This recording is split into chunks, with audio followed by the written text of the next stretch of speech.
بسم اللہ الرحمن الرحیم۔ السلام علیکم ورحمۃ اللہ وبرکاتہ۔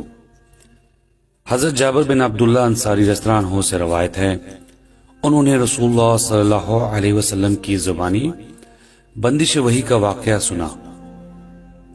آپ نے بیان فرمایا، ایک بار میں کہیں جا رہا تھا کہ مجھے اچانک آسمان سے ایک آواز سنائی دی۔ میں نے نگاہ اٹھائی تو دیکھا کہ وہی فرشتہ جو میرے پاس غار حرا میں آیا تھا، آسمان و زمین کے درمیان ایک کرسی پر بیٹھا ہوا ہے۔ میں اسے دیکھ کر سخت دہشت زدہ ہو گیا۔ گھر لوٹ کر میں نے اہلِ خانہ سے کہا، مجھے چادر اڑھاؤ، مجھے چادر اڑھاؤ۔ انہوں نے مجھے چادر اڑھا دی۔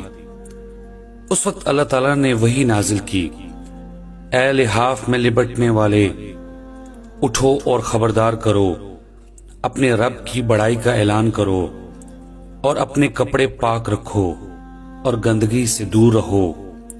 پھر نزول وحی میں تیزی آ گئی اور لگاتار نازل ہونے لگی۔